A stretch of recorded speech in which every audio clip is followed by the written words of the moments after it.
Porteira aberta, seja bem-vinda, bem-vindo ao podcast do Patrone, espaço para falar do agro com quem entende. Ele nasceu na capital, mas cresceu numa fazenda no interior paulista. Acostumou-se cedo com as características da pecuária e das produções de café e cana-de-açúcar, que eram cultivadas na propriedade. Ali, desenvolveu paixão pela terra e pelo agro. Pensou em ser agrônomo, só que optou pela economia. Por mais de 20 anos, construiu carreira no sistema financeiro e há quase 2 décadas reencontrou-se com o campo. É o diretor de produção de uma empresa mato-grossense que planta cerca de 400 mil hectares de soja, algodão, milho e pulses. Responsável pela gestão de mais de 6 mil colaboradores, afirma que uma das ações essenciais para quem busca crescer é investir em pessoas e incentivá-las com novas oportunidades. Uma nação em constante movimento. É assim que o Pedro Valente define Mato Grosso. No estado que o acolheu há 19 anos, tornou-se referência conduzindo os rumos da divisão agro de uma gigante do setor. No bate-papo, relembra trechos da própria história. Fala sobre impactos do El Niño na atual safra, que provocou replantio, abandono e redução de áreas programadas para o cultivo. Reforça a importância da leitura e da formação de profissionais. E destaca o cuidado com o solo e a busca por uma produção cada vez mais sustentável como caminhos fundamentais para a sobrevivência da agricultura. Pedro Valente, que honra recebê-lo aqui no podcast do Patrone. Obrigado por ter aceitado o convite. Uma satisfação, cara. Como é que você está? Antes de mais nada, muito obrigado, Patrone. É um prazer estar aqui contigo no seu podcast. Eu sei que é de alta audiência e queremos bater aquele papo livre e fluido. Estamos à disposição aqui. Vamos que vamos. Vamos começar falando do assunto do momento, né? Que é a atual safra 23-24. Desafiadora, tenho dito que é a palavra. Eu queria que você, né, pelo grau de relevância que tem o cargo que você ocupa e a dimensão do que vocês produzem, né, me falasse como que vocês estão acompanhando essa safra, Pedro. Patrone, eu estou aqui no Mato Grosso há 19 anos, né? Eu me lembro do El Niño da 15-16, ele foi um pouco menos intenso a nível de temperatura, mas a nível de seca eu acho que ele foi igual ou maior. É da atividade, né? A gente está sujeito, a agricultura é isso mesmo, é uma indústria a céu aberto. O que a gente está estranhando é que você não teve ainda nenhuma chuva para o estado inteiro, uma chuva completa, né? Então eu costumo brincar que a chuva está igual às pintas das onças, né? Qualquer fazenda, por menor que seja, ela não tem uma chuva uniforme, não caiu nada pesado até hoje uniforme, pelo menos eu desconheço. Na nossa propriedade, nada assim uniforme. Então os microclimas estão muito presentes. Então tem uma fazenda pequena ou grande, ela chove muito variado a volumetria dela, né? E não tem a dúvida, causou estrago para todo mundo. Eu acho hoje que muito provavelmente você vai ter uma quebra aí entre 10% a 15% na produção do grão.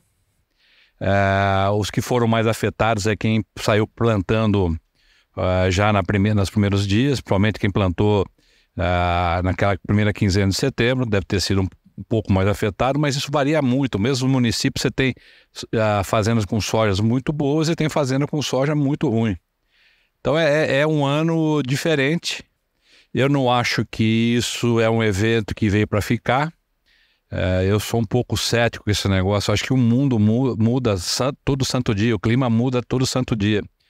E a gente tem que se acostumar que a atividade é isso mesmo. Um ano muito bom e ano muito ruim. A gente vem vindo de 3, 4 safras excelentes e estamos tendo um ano de uma safra diferente. E talvez tenha uma safrinha não tão boa também, mas é o nome do jogo. Por isso que a agricultura é emoção do início ao fim e só se pode contar a produtividade depois de efetivamente colhida e dentro do armazém. Muito bem, cara, essa é uma verdade, né? E você usou 2 vezes a palavra diferente. E uma das diferenças que a gente observa, pelo menos, né, enquanto comunicador, acompanhando o que acontece não lá dentro, de fato, do campo, do dia a dia das fazendas, é que, diferente de anos anteriores, a gente está vendo que em todos os municípios a gente tem um problema de seca em um grau ou outro, né? De estiagem ou de temperatura muito elevada, e isso ficou muito claro também nas suas respostas. Às vezes você tem uma lavoura que está indo com um talhão bom, mas no outro já não está assim. Isso realmente é o que tem acontecido. Sim. A variedade de lavouras boas, médias e ruins, lado a lado, no próprio talhão. Vamos pegar o nosso caso, que a maioria dos talhões são acima, na média são 200 hectares. No próprio talhão de 200 hectares, estamos falando de 88 alqueires. Então, no próprio talhão você tem soja excelente, soja meia boca, soja horrorosa e soja boa. É difícil hoje falar ter um talhão totalmente uniforme, ou totalmente ruim, ou totalmente boa. É aquilo que eu estava falando, né? Muito a manchas, os microclimas muito acentuados. É a primeira vez na minha vida que eu vejo, eu estou com 58 anos de idade e eu tive muito perto da agricultura por muitos anos. É a primeira vez que eu vejo a presença de microclimas tão intensos como estamos vivendo esse ano. Só para a gente trazer esse número geral, já que a gente começou falando da safra, Pedro, hoje essa safra, a Amaggi plantou quanto, né? Qual o tamanho da área de soja? Como está a situação nesse momento? São 188 mil hectares de soja e 170 mil de algodão, e o planejado de milho eram 42, que eu acho provavelmente não se realizará, vamos fazer a metade disso. Devemos fazer uns 20 mil de pulse. Teve replante, teve área abandonada? Teve replante, teve área abandonada, teve redução de área.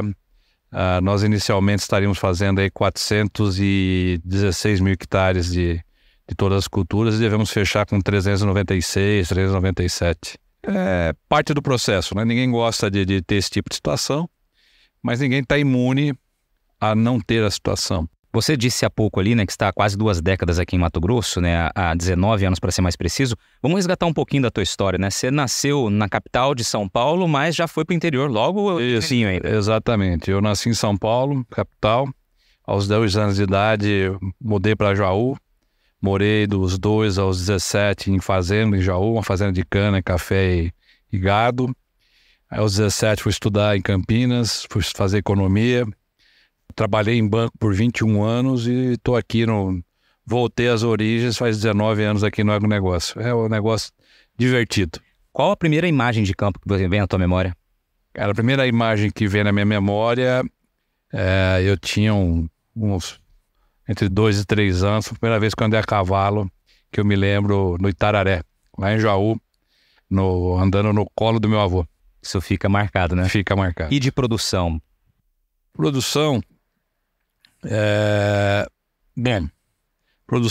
como membro da família, eu lembro da gente cultivar arroz e milho. Isso foi, estou falando em 1972, 73. Há um pouco tempo atrás aí. Um tempinho atrás aí. Eu acompanhei uma entrevista tua num podcast também, acho que é de um professor da UFV, acho que é de Viçosa. Isso, o Borém. O Borém, muito bacana o bate-papo. E aí tem um ponto que você falou que eu achei interessante, né? Você tinha vontade inicialmente de ser agrônomo, mas foi para outro caminho. Explica essa história aí. Eu sou de uma família grande, nós somos 6 filhos, são 4 homens e 2 mulheres. E eu sou o filho do meio. O filho do meio é aquele que precisa chamar atenção para ser visto, chamar atenção para ser lembrado. E a gente morava em fazenda, né? Na fazenda do meu avô, a gente morava a 100 metros da sede, e meu avô sempre se preocupou muito com os netos, o que os netos iam fazer. E um jeito dele trazer os netos próximos foi ensinar a dirigir trator com 9 anos de idade, enfim, tinha a vida do gado, tirava leite e tal, para lá. E dos 11 aos 14 anos eu achava que ia ser advogado. E depois eu fui me empolgando, comecei a trabalhar mais firmemente com o meu avô, ia na escola de manhã, depois à tarde ia voltar para a fazenda, fazia escrita contábil, fazia corte de cana, enfim, estava envolvido na atividade. Falei, eu vou ser engenheiro agrônomo. Aí, na hora de prestar vestibular, conhecendo um pouco mais da atividade, enfim, eu falei, rapaz, ser agrônomo é muito difícil, porque o tal do patrão, o tal do fazendeiro é difícil de entender. E aí acabei fazendo economia para contrariar o meu pai. Meus 4 10 na universidade foram de direito, talvez seria um advogado até melhor que um economista. E comecei a carreira bancária, e a carreira bancária acabou me levando para perto dos clientes, e eu conheci a Marge em 1993. Isso me encantou, porque naquela época eu já tinha bastante familiarizado com o setor, né, principalmente o setor de açúcar e álcool, algumas cooperativas no interior de São Paulo. Quando eu li na famosa Gazeta Mercantil, que não existe mais já há quase 2 décadas, vi uma reportagem, um tal de Blairo Maggi, falando da Semagil, que tantos 1.000 hectares de soja, não sei o quê. E eu fiz a conversão na cabeça para alqueires. Falei, rapaz, aqui em São Paulo ninguém tem esse tamanho, né?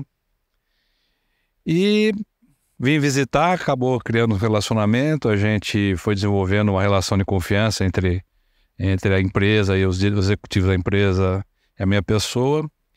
E acabou culminando que eu voltei às origens, vim pagar minha língua. Falei que eu não queria trabalhar para fazendeiro. Saí do mercado financeiro, vim para trabalhar na divisão agro, trabalhar com o Itamar Lopes, que é uma das pessoas mais maravilhosas que eu conheço do setor nosso. Cara, assim, num coração enorme, de um conhecimento enorme. E ele teve a paciência de me aguentar e me ensinar muito, principalmente mexer com gente que é o maior ativo que qualquer companhia tem, né? Que é lidar com as pessoas, como as pessoas pensam, como as pessoas reagem e tal. E ele foi um professor excelente. E eu tenho muito a agradecer a ele e a toda a família Maggi, o Jacir também, que foi o meu contato inicial na empresa, foi o cara que me convidou efetivamente para vir para cá. Enfim, e a gente aprendeu um pouquinho desse negócio. Já estamos aí eu acho que há 12, 13 anos como diretor de produção da Agropecuária Maggi. Quando a gente começou aqui, nós plantávamos próximo a 200 mil hectares, plantávamos 15, 20 mil hectares de algodão. E com o apoio dos acionistas e do meu time, eu aprendi bastante ao longo do tempo, né? Eu posso até, às vezes eu brinco que eu virei um agrônomo por osmose, de tanto conviver com o negócio. E tive bons professores, tenho um time excelente. E então aí trouxemos essa divisão de negócios de 15, 16 mil hectares para algodão, para 170 mil. Dobramos a área de soja. Saímos aí do estado do Mato Grosso, começamos em Rondônia. E aos pouquinhos a gente vai aprendendo com as pessoas como lidar com esse negócio. Você falou da mudança para Mato Grosso. Como é que foi tua vinda para cá? Patrônio, para quem trabalha e vai se dedicar, tanto faz se você está trabalhando no Mato Grosso, ou no Pará, ou na China, você está entretido com aquela atividade que você está exercendo. Para minha família não foi muito fácil, porque meus filhos estudavam em Campinas, a gente tinha uma vida bem confortável lá, estudavam no melhor colégio que tinha na região, que era o Colégio Porto Seguro, era sócio do clube, enfim, uma vida bem classe média alta lá, com um padrão de vida legal.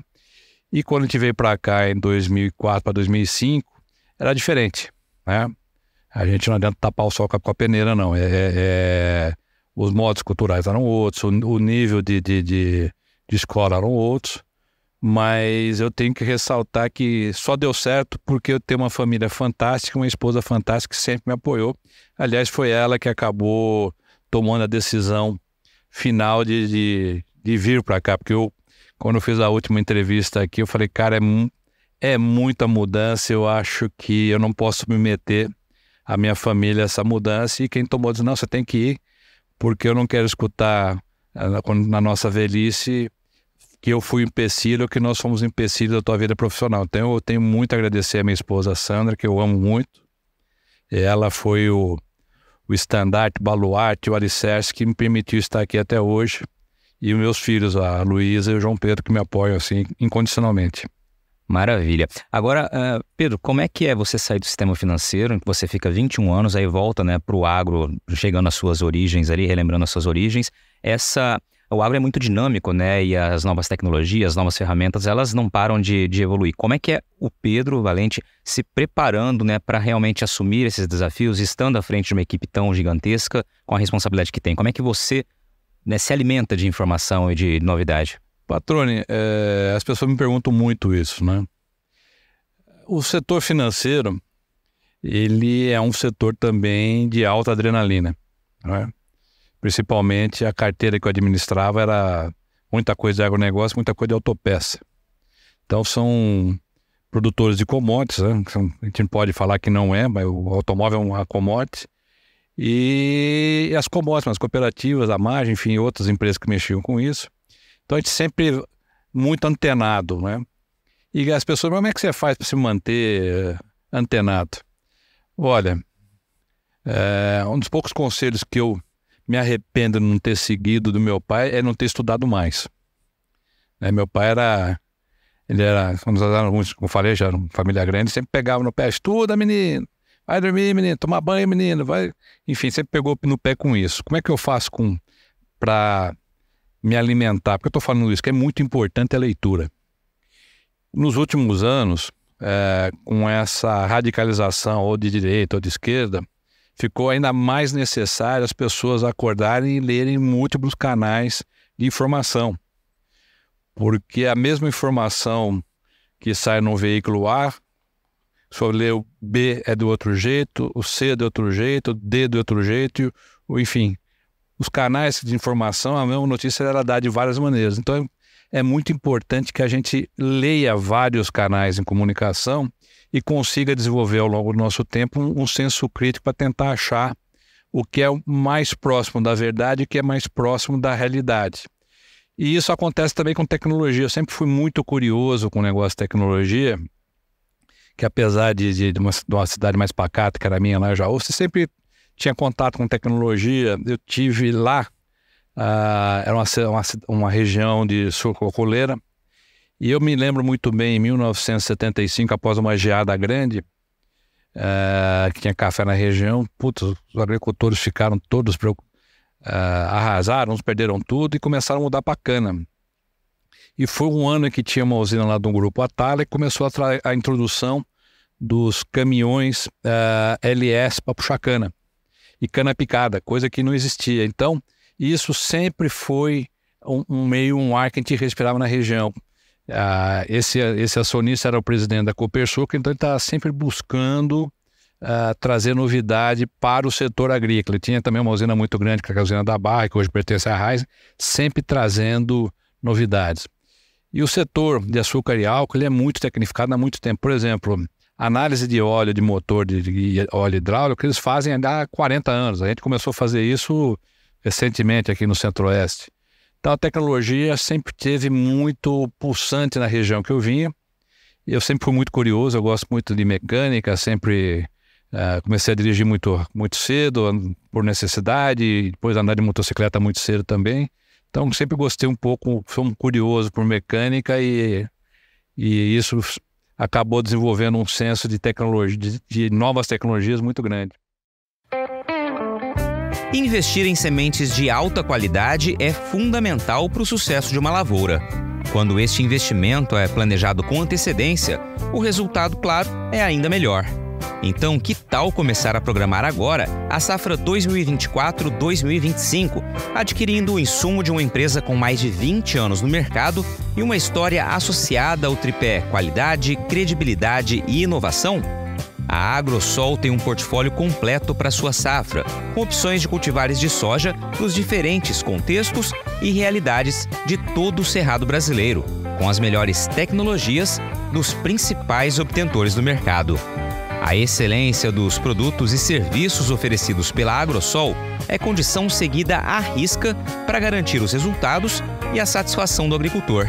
Vale lembrar que a Agrosol tem 2 centros de distribuição de sementes em Mato Grosso, localizados estrategicamente, um na BR-163 e o outro em Campo Verde, garantindo logística eficiente com entrega rápida, na hora certa e mais segurança e tranquilidade para você começar a safra.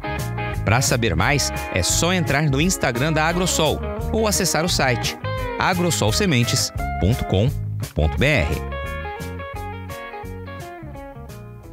Só para a gente dimensionar que você trouxe o tamanho das áreas de plantio, hoje quantas propriedades cultivam para a margem que estão sob seu guarda-chuva aí? São 21 propriedades, de primeira safra, se eu não me engano, são 231 mil hectares. São 13 usinas de beneficiamento de algodão, são 140 cotton pickers, se eu não me engano são 190 coletadeiras de grãos, mais de 450 tratores, uns 250 caminhões de tudo quanto é porte, são 5 aeronaves agrícolas, mas tem mais 4 aeronaves executivas que servem à divisão agrícola, são 6 mil funcionários, enfim, é bastante responsabilidade, mas eu tenho comigo um time altamente tecnificado que se desenvolveu comigo ao longo do tempo. A gente lembra quando chegamos na AMAGGI, nós tínhamos somente 4 pessoas com curso superior e hoje temos mais de 200 pessoas, dessas 200 pessoas, mais de 100 com pós-graduação, mestrado, doutorado, e isso se fez necessário ao longo do tempo, porque as tecnologias não param de evoluir, né? E eu sentia essa necessidade bem inicial, né? Por não conhecer, eu não sou agrônomo, sou economista, então fizemos vários programas de trainees anualmente, tem várias pessoas que foram trainees nossos que eu ocupo o cargo de destaque na companhia. E a gente entende que o ativo mais importante que temos são pessoas, né? Eu sempre brinco, quando vou falar, dar uma palestra, ergo a mão e falo 3 vezes, pessoas, capital e tecnologia. Que se você tem capital, todo mundo tem acesso a capital, você compra tecnologia. Agora, se você tem capital e tem tecnologia e não tem gente, você não tem nada. Então, eu ao longo do tempo, e a companhia já tinha essa filosofia, a gente começou a focar mais na preparação das pessoas para poder dar continuidade e dar perenidade ao negócio. Se não tiver gente, não tem perenidade. E se não tiver gente boa, então nem se fala. Então a gente tem uma preocupação como grupo econômico de formar gente, né? Nós temos como grupo econômico uma empresa maravilhosa, um grupo que gera oportunidades para quem quer trabalhar, se dedicar, reconhece não só com tapinha nas costas, que é muito importante, mas principalmente as pessoas podem fazer uma carreira brilhante e são muito bem remuneradas. Nós temos um turnover muito baixo quando você fala em cargo de gestão, porque as pessoas entendem que são não só bem remuneradas, mas também são reconhecidas. Nós temos uma estrutura muito enxuta, tanto diretoria como gerência, e temos uma coisa que eu acho muito legal, que é diferente da maioria das grandes companhias. Os acionistas estão muito presentes. E são acionistas que estão presentes, entendem o negócio, se movimentam muito bem dentro das propriedades, dentro dos negócios, conversam com o chão de fábrica, conversam com os cargos intermediários, conversam com a média gerência, com a alta gerência. Estão muito próximos acompanhando o seu negócio. E isso faz diferença. A velocidade que a companhia decide e o grau de acerto da companhia, eu acho que essa química toda que eu te falei, juntas levam ao sucesso que a companhia tem tido. Eu ia te perguntar justamente como gerenciar pessoas, você já trouxe ali, né, vários pontos, e eu queria entender como vocês buscam estimular as pessoas, né, e falasse um pouquinho sobre a oportunidade que o agro é para todas as carreiras, né? Acho que todas estão relacionadas ao agro de uma forma ou de outra. Não, a gente busca pessoas na universidade, no Mato Grosso, no Paraná, no Rio Grande do Sul, interior de São Paulo, né? Tenta buscar nas maiores universidades, mas também nas pequenas. A gente tem uma dificuldade muito grande para você conquistar pessoas novas fora do estado, porque a gente acaba competindo, principalmente na área na agrícola, competindo com as multinacionais de insumos químicos. Mas quando as pessoas entendem o que o grupo AMAGGI faz, o que ele tem de oportunidade para crescer dentro da companhia, desde que ele tenha vontade e dedicação a se desenvolver, é muito grande. Eu costumo falar o seguinte, é melhor você ganhar um X na AMAGGI ou você ganhar um X de 25 numa multinacional, aonde você é só mais um número e aqui você é o patrone, por exemplo, que as pessoas estão olhando efetivamente para o patrone e olhando, o patrone tem um viés aqui que ele pode ser um diretor técnico da companhia. Então vamos ajudar o patrone a chegar a esse patamar.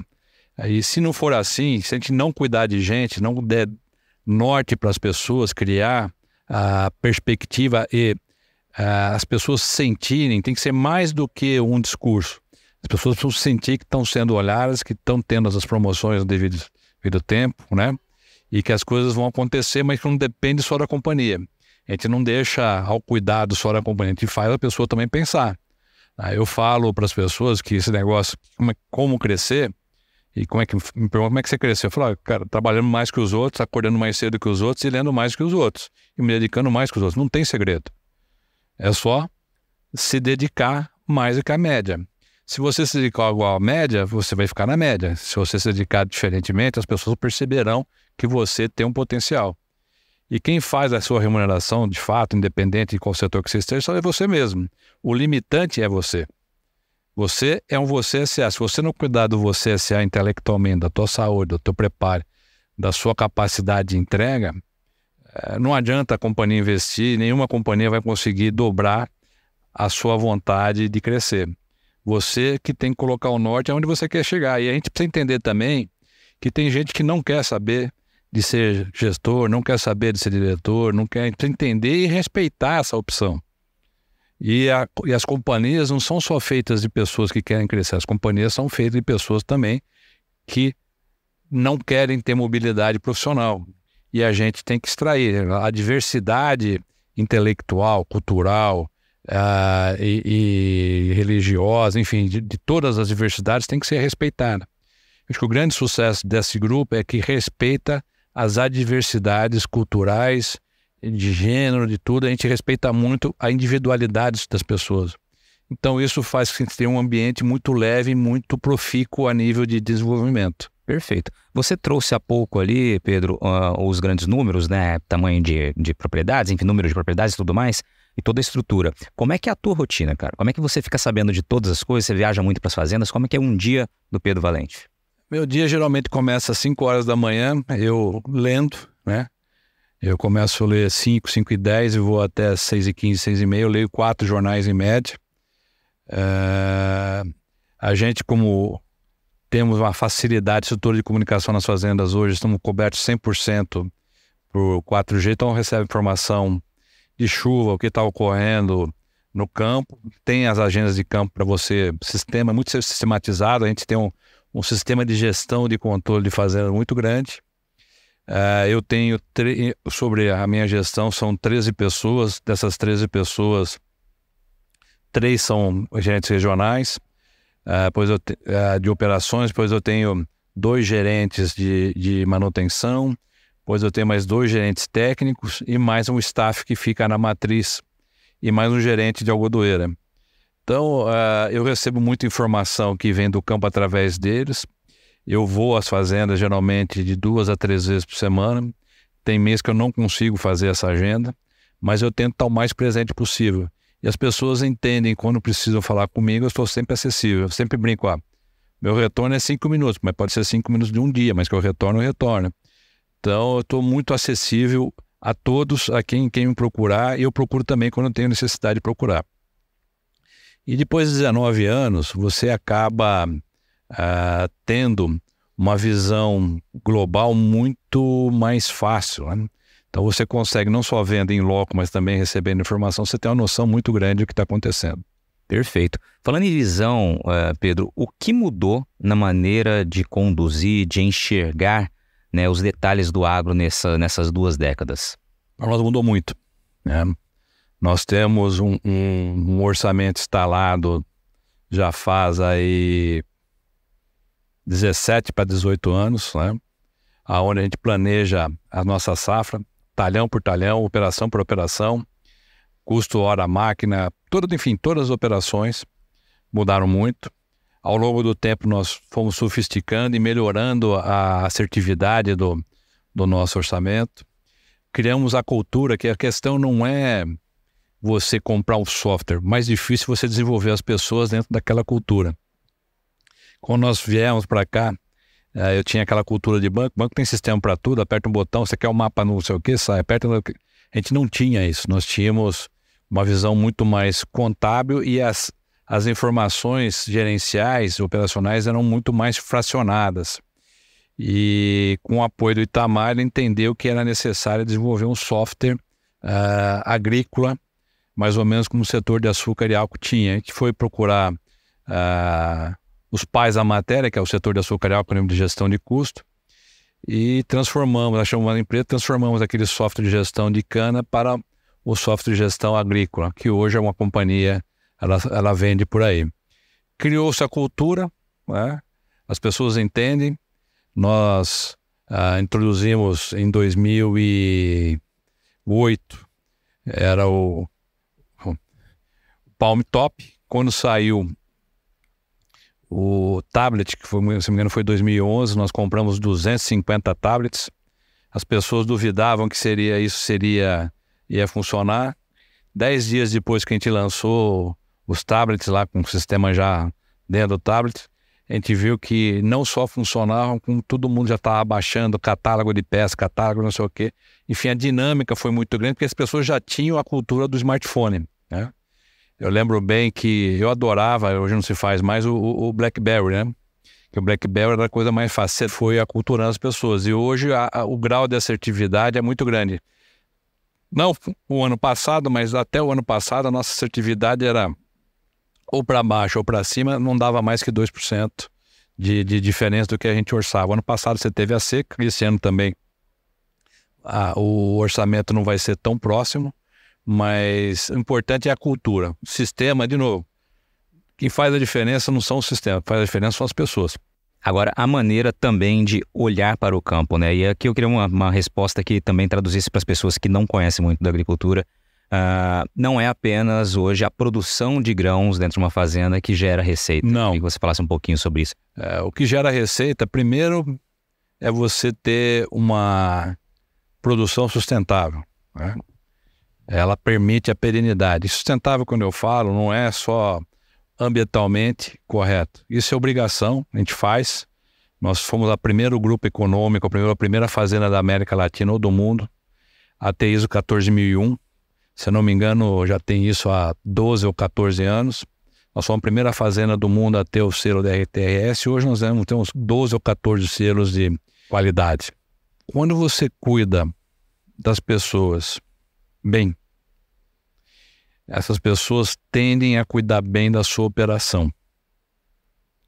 E nós conseguimos ter uma performance boa ou um pouquinho acima da média, porque o sistema de gestão e o sistema cultural criado ao longo do tempo, e não falo só da parte agrícola, do grupo como um todo, é um pouco diferente, né?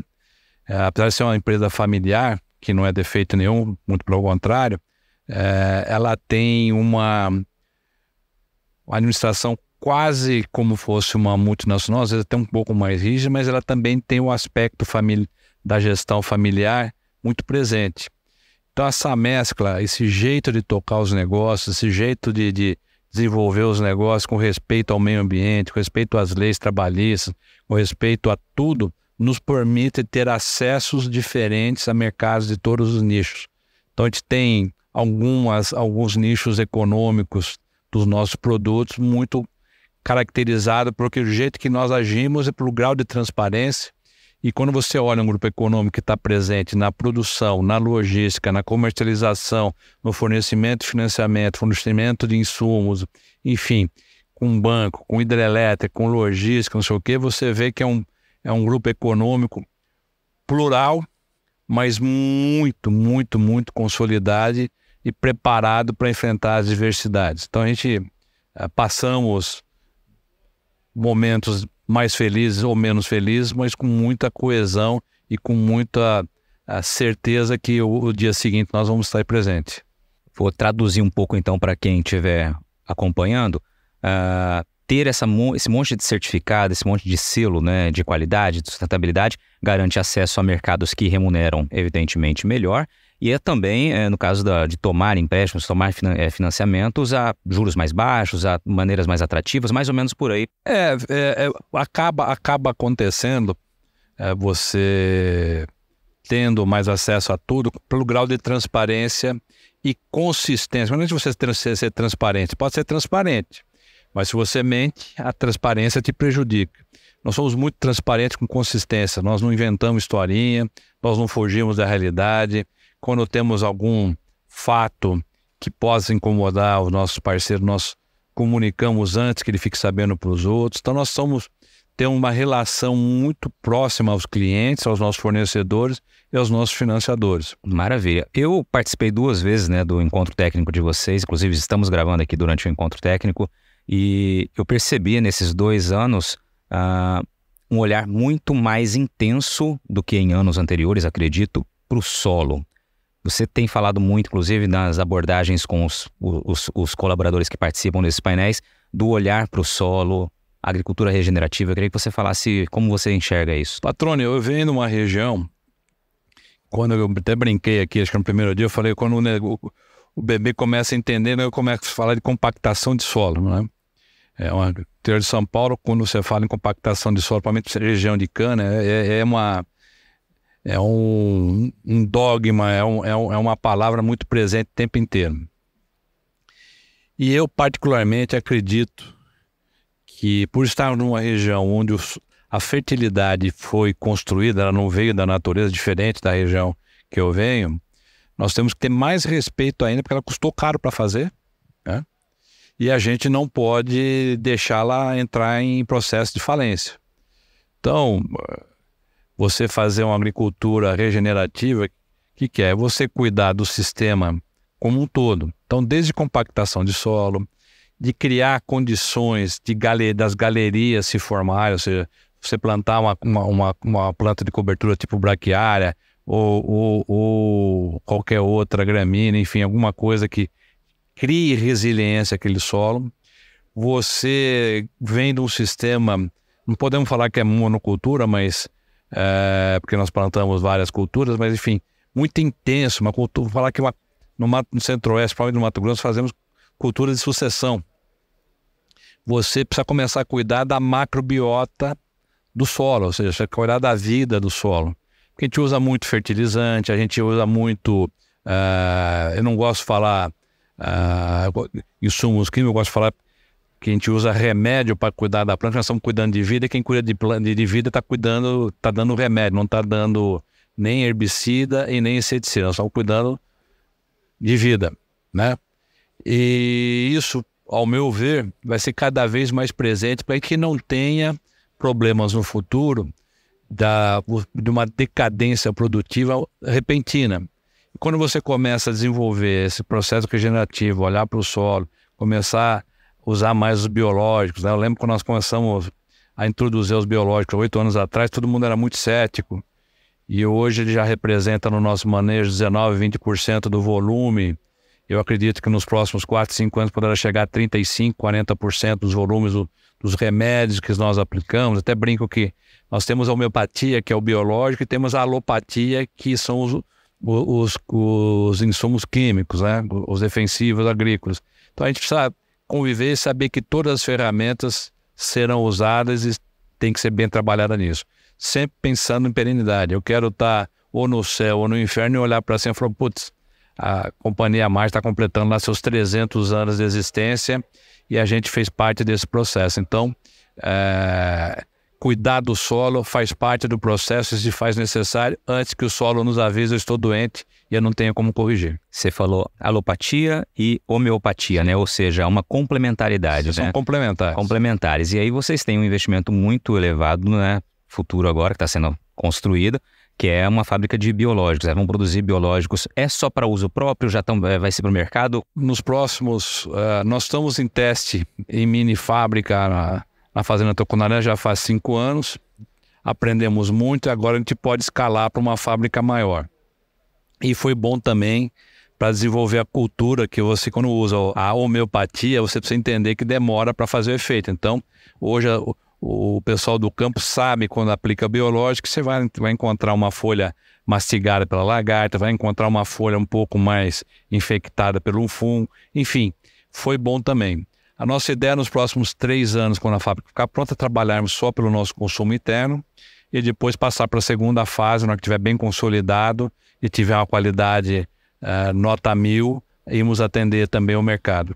A Mage preza muito pelo respeito ao cliente e por entregar qualidade. Então, não temos pressa de atingir o mercado. Nós temos capilaridade, temos uma equipe de vendas muito forte na Mage Trading, que fornece os insumos aí para os seus clientes, e os biológicos serão também fornecidos a médio e longo prazo pela AMAGGI também. Você está ouvindo o podcast do Patrone.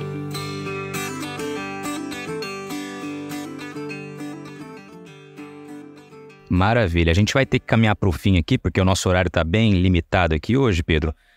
Duas perguntas. A primeira é a seguinte: para onde vai? O que a gente pode projetar da AMAGGI nos próximos 10, 15 anos, né? Quais são as visões da área que você atua? Bom, na área que a gente atua, a gente tem um plano de negócio, onde deveremos crescer mais aí uns 50% em área de plantio, desde que seja economicamente sustentável, né? Crescer basicamente no estado de Rondônia e Mato Grosso, talvez Pará, ainda é cedo para isso. Continuar tendo perenidade e sustentabilidade no resultado. É isso que a gente pensa. Mais importante que crescer é você ser sustentável econômica e ecologicamente. É isso que a gente pensa. E criar oportunidade, continuar criando oportunidade para as pessoas que trabalham conosco se desenvolverem e as comunidades que estão presentes também se desenvolvam. É isso que a gente pensa.